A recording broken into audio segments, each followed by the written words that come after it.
We're a nonprofit, nonpartisan 501c3 organization. We're local to Illinois, and we advocate for transparency, ethics, and accountability in government and address the role of money in politics. So today we're holding the second annual Summit for Action and Civic Reform.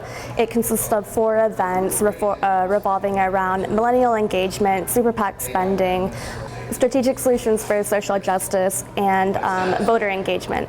So what we're really trying to achieve here is really attracting a broad, diverse audience of all ages to come to our event and get a good idea of the issues affecting Illinoisans today. You know, the hot topic issues like voting rights, election access, campaign finance reform, things like that. And someone from the Paul Simon Public Policy Institute says, the conversation is great, but what are the panelists' thoughts about why millennials are not voting in elections in proportion numbers to some other age groups? ICPR gave me a call to moderate a panel about millennial engagement, right? How do we engage millennials in political, in civic action and in government?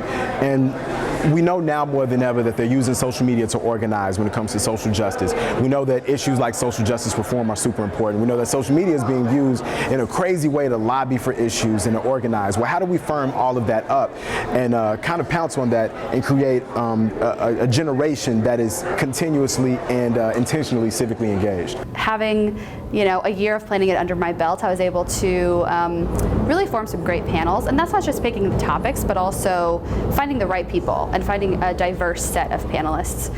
The great thing about it was I really did a lot of research on who they were and what their interests were, and as I was doing that, all I could think was to give a pat on the back to the ICPR for picking such a diverse panel. I don't mean diverse in terms of ethnicity and gender, but diverse as far as their disciplines. You have a tech guy on there, Neil Cambry. You have someone who works with disabilities, Gia Orr, and I expected them to speak to their issues, but not with the candor with which they did, which they were really open and sincere and authentic in their truths. And I think that's so important when you have these kinds of discussions. Sometimes it can be difficult to get young people to come to our events, even though they're free, and we do like to have as many people of all ages as possible.